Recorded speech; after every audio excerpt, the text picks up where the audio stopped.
Hello mga ka-vibes, kumusta po kayo? For today's video, racket po muna tayo. So ayun na nga, matagal na po itong nagpabook sa atin na magpa-decor. At ngayong araw, ang kanyang event para sa first birthday ng kanyang baby boy. At ang kanyang napiling team ay Wild One or Jungle.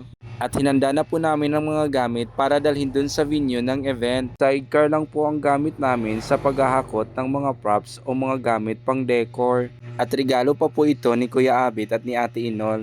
Talagang malaking tulong po itong sidecar. Lalo na kapag may mga setup o ayusan kaming mga event. At andito na nga po tayo sa venue ng ating aayusan. Tulad nga ng sinabi ko, ang kanyang napiling team ay Wild One or Jungle. At ginanap po ito dito sa harap ng kanilang bahay. Kaya inumpisahan na po namin ang aming pag-aayos dahil magi-start po ang kanilang birthday party ng 3 p.m. Fast forward po tayo mga ka-vibes at ito na nga po ang kinalabasan ng aming setup para sa Yuri's Wild One first birthday. Before po ng setup or ilang days before ng event, mayroon na po ako niyan mga plano mga ka-vibes. Pero minsan pag sa actual na po, nagkakaroon pa ako ng changes na mga plan or design.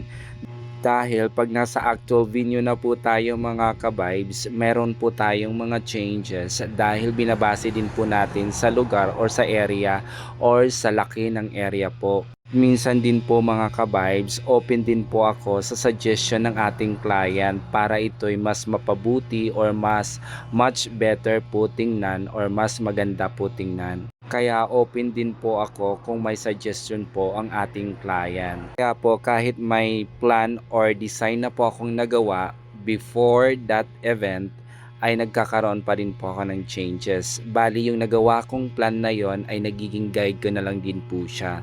But mga 80% ay nai-apply ko naman po sa aking plano. Sa aking naging unang plano po. And then the 20%, yun po yung mga biglaan or impromptu na ideas on the spot sa venue or ora mismo while nagde-decor na po kami.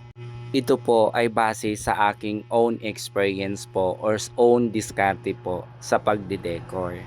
Dahil naniniwala din po ako mga ka-vibes, kapag masaya ka po sa inyong ginagawa ay marami ka pong ideas na may babahagi or mag-create or may apply doon sa ginagawa mo. Maging creative at maging masaya ka lang po sa inyong ginagawa. Kaya po nagpapasalamat po ako dun sa mga naniniwala sa aking kakayahan sa pagde-decor. Maraming salamat po sa inyo.